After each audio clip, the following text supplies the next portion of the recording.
Hello everyone.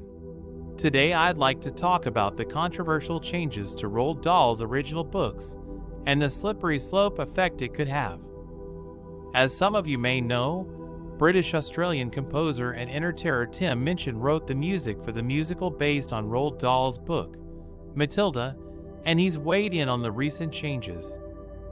In an interview with The Guardian Saturday magazine, he said, "It seems there's an incredible slippery slope problem with editing text.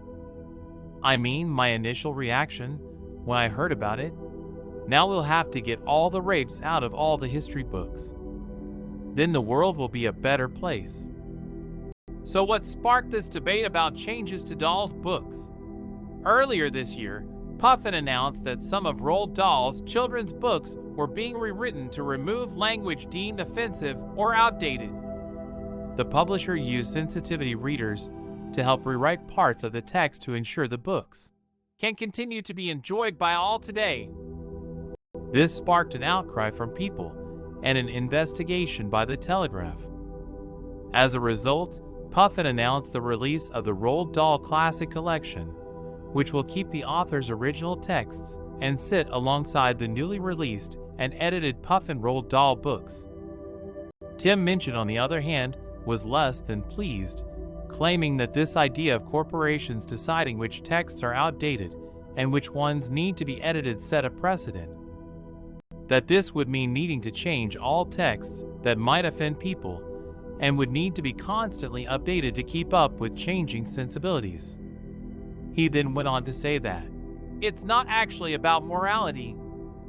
It's about keeping the property owned by the Dahls and Netflix contemporary. It's an interesting part of modern progressivism that a huge amount of change is happening because corporations have identified where their bottom line is best served. Minchin warned of the double slippery slope problem that this could have, and that it isn't as simple as taking out words that might offend people. It also means keeping up with changes in sensibilities every 5 years. Finally, when asked if he expected to get into trouble for his views, he said no.